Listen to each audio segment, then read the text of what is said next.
লা ইলাহা ইল্লাল্লাহ, যে ঈমান নিয়ে একবার কালেমা গ্রহণ করেছে সে কিয়ামত পর্যন্ত বিচার হওয়ার পরেও কোনো না কোনো একদিন সে জান্নাতে যাবে।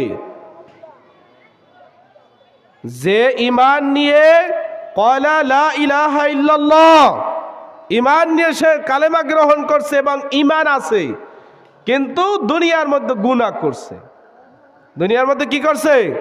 গুনাহ করছে, তারপর ঈমান আছে, সে কোনো না কোনো একদিন তার পাপের শাস্তি ভোগ করার পর জান্নাতে যাবে। কিন্তু যদি কেউ ঈমান হারা হয়ে যায়, যদি কেউ ঈমান হারা হয়ে যায়, তাহলে তার জন্য জান্নাত হবে না। এখন যে ইচ্ছাকৃতভাবে নামাজ ছেড়ে দেবে, আল্লাহ পাক রব্বুল আলামিনের নবী সাল্লাল্লাহু আলাইহি ওয়াসাল্লাম বলে সে মুসলমান না।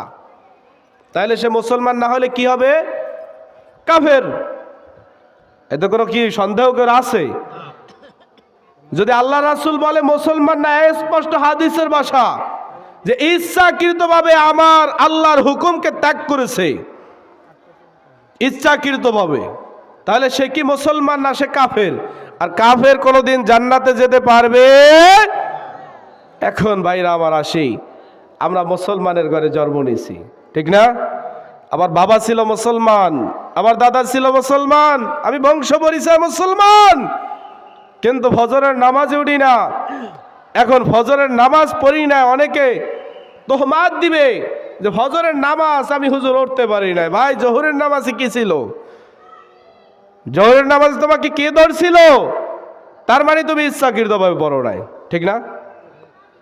তাহলে আল্লাহ রাসূলের কথা অনুসারে তুমি গেলা কোথায়? জাহান্নামী হয়ে না?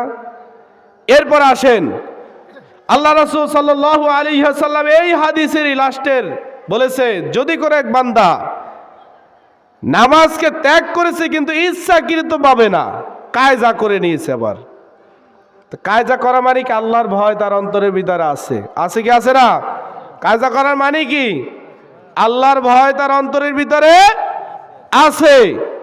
আল্লাহ রাসূল সাল্লাল্লাহু আলাইহি ওয়াসাল্লাম বলেন, যে ব্যক্তি নামাজকে ত্যাগ করে আবার কায়জা করলো, তার জন্য শাস্তি হলো 2,88,00,000 বছর জাহান্নাম। কত বছর?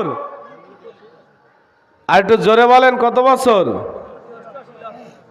2,88,00,000 বছর জাহান্নাম। যে নামাজ ছাড়ে নাই কিন্তু কায়জা করে নিয়েছে। ও ভাই, তাহলে যে ছাড়ছে এর জন্য তো কাফিরই, ইচ্ছাকৃতভাবে, অনিচ্ছাকৃতভাবে না। এখন দেখা যায় আপনি গাড়িতে গেছেন কিন্তু ইচ্ছাকৃতভাবে ছাড়েন নাই, বা ওক্ত আপনি খুঁজতে পান না, এর মধ্যে দেখেন যে মাগরিব আজান। যে সময় আপনি খেয়াল আইছে সে সময় কি মাগরিবের আজান হয়ে গেছে, আপনি নামাজকে কায়জা করে নেবেন। আল্লাহ পাক রব্বুল আলামিন জনাবে মুহাম্মদ রাসূলুল্লাহ সাল্লাল্লাহু আলাইহি ওয়াসাল্লাম আবার অন্যান্য হাদিসের ভিতরে বর্ণনা করেন, যদি কোনো এক বান্দা ভালো কাজ করে, কিয়ামতের ময়দানে ওই ভালো কাজগুলা, ছোট ছোট যে আমলগুলা আছে, কিয়ামতের ময়দানে ওই আমলগুলার কারণে, ওই আমলগুলোকে ফরজের সমতুল্য, যদি ফরজের আমলে ঘাটতি হয়, ফরজের সমতুল্য সওয়াব দিয়েও তাকে জান্নাত দেওয়া হবে। কাকে? যে সঠিকভাবে ইন্নামাল আমালু বিন্নিয়াত, সঠিক নিয়াতে আমল করছে, আমলটা যদি অল্প হয় সমস্যা নেই।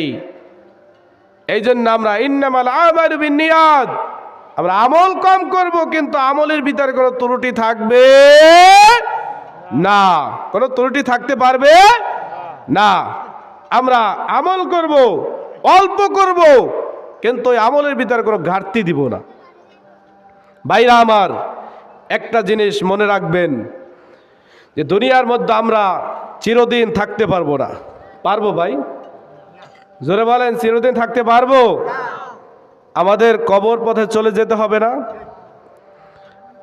আল্লাহ পাক রব্বুল আলামিন আমাদেরকে বানাইয়েই তো বলছে, যেই প্রাণীকে, যেই বস্তুকে আমি রব প্রাণ দান করেছি, অথবা প্রাণ বায়ু দান করেছি, জীবন দান করেছি, ওই বান্দাকে আমি আল্লাহ পাক রব্বুল আলামিন মৃত্যু দান করব। তাহলে কি হলো? আল্লাহ আপনাকে আমাকে বানাইছে, আবার মৃত্যু দান করবে, ঠিক না? মৃত্যু দান করবে, বানাইছে, বানাবার পরে আল্লাহ আবার আল্লাহ রাসূল সাল্লাল্লাহু আলাইহি ওয়াসাল্লাম ঘোষণা করে যে ও বান্দা, তোমার জন্য জিনিস হলো তিনটা। কয়টা ভাই? এখন আমার কয়টা? তিনটা। তোমার জন্য জিনিস হলো তিনটা। জোরে বলেন কয়টা? আর বাকি সব দুনিয়ার, আমার না। বাকি সব কি? দুনিয়ার। আমার জন্য জিনিস কয়টা? জোরে বলেন। কে বলছে? আল্লাহ ঘোষণা করছে, রাসূল সাল্লাল্লাহু আলাইহি সাল্লাম আমাদেরকে জানিয়ে দিয়েছে। আমার জন্য জিনিস হলো তিনটা। কি কি তিনটা জানার দরকার আছে না নাই? আছে। সেই তিনটা জিনিস আমরা জানবো, ঠিক না? একটা হলো যেটা আমি পরিধান করেছি। এখন কি পরিধান করতে পারি? জামা একটা পরিধান করছি না, এটা আমার হয়ে গেছে।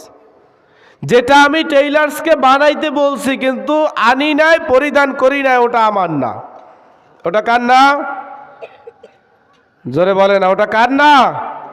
আমার না। কারণ আল্লাহ তো সেকেন্ডের ভিতর আমাকে মৃত্যু দান করতে পারে।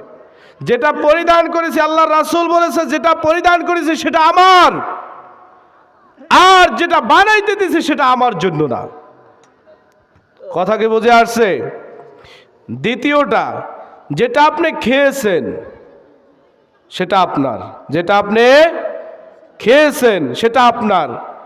ভাত খেয়েছি আমার, এশার পরে ভাত খাবো, ওটা আমার জন্য না, কারণ এশার আগে আমার মৃত্যু হতে পারে। পারে কি পারে না? পারে কি পারে না? মুসলমানের কণ্ঠ জোরে হবে, কথা বলেন ঠিক কিনা? এজন্য আমি যেটা খেয়েছি সেটা আমার, আর যেটা খাই নাই সেটা আমার জন্য না।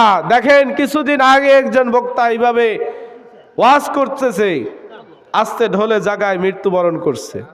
তাহলে এসার পরে যে ভাত কি আমার জন্য? তাহলে আল্লাহ রাসূলের কথা কি সত্য না সত্য না? আল্লাহ রাসূলের কথা কোনো সন্দেহ করা যাবে? কোনো সন্দেহ করা যাবে? তাহলে ঈমান থাকবে। এজন্য ভাইরা আমার, যেটা পরিধান করেছি এক নাম্বার সেটা আমার, যেটা আমি খেয়েছি সেটা আমার, আর একটা জিনিস আমার, সেটা জানার দরকার আছে কি নাই? আছে। এই জিনিসটাই আমরা একটু গাফিলতি করি। সেই জিনিসটা হলো যেটা আমার নেক সন্তান এবং সদগায়ে জারিয়া হিসাবে যা আমি দান করেছি। কি বলা হয়েছে? নেক সন্তান, যে মাতা পিতার জন্য দোয়া করবে মৃত্যুর পরে, এটা হলো আমার। এখন নেক সন্তান তো আমরা বানাইতেই চাই না, বুঝেন নাই? নেক সন্তান তো আমরা বানাইতেই চাই না। কেমনে বানাইছাও না? নামাজ একক তো বলবো না, আল্লাহ তুমি আমার জান্নাত দিও। দেবে জান্নাত? জোরে বলেন দেবে? ওলা দেশে যেহারে দেও, স্কুলে পড়ুক, কলেজে পড়ুক, ভার্সিটিতে পড়ুক, কিন্তু সর্বপ্রথম এই কোরআনকে শিখাইতে হবে। কি করতে হবে? এই কোরআনকে শিখাইতে হবে। ইন্নামাল আমালু বিন্নিয়াত, তোমার নিয়াতকে সঠিক করো। এই কোরআনকে সর্বপ্রথম তার অন্তরে সিনার ভিতরে দিতে হবে। আর যখন এই কোরআনকে সিনার ভিতরে দিয়ে দিবেন, তখন কি হবে? ওই বান্দা কোরআনের আয়াত পড়বে। আয়াত পড়ার সাথে সাথে যখন অর্থ বুঝবে যে মা বাবার সাথে বেয়াদবি করা যাবে না, বড়দের সাথে বেয়াদবি করা যাবে না, তাইলে মায়ের পদতলে সন্তানের জান্নাত, ওই মায়ের পারতলে জান্নাত, তাহলে জান্নাত আনতে হইলে কি করতে হবে? মারিয়া আনা যাইবে? হ্যাঁ, আমার মায়েরা হাটে দেখেন, মায়ের পারতলে কি জান্নাত দেখেন? তা আল্লাহ তো কইছে মায়ের পারতলে জান্নাত, তা কি করতে হবে?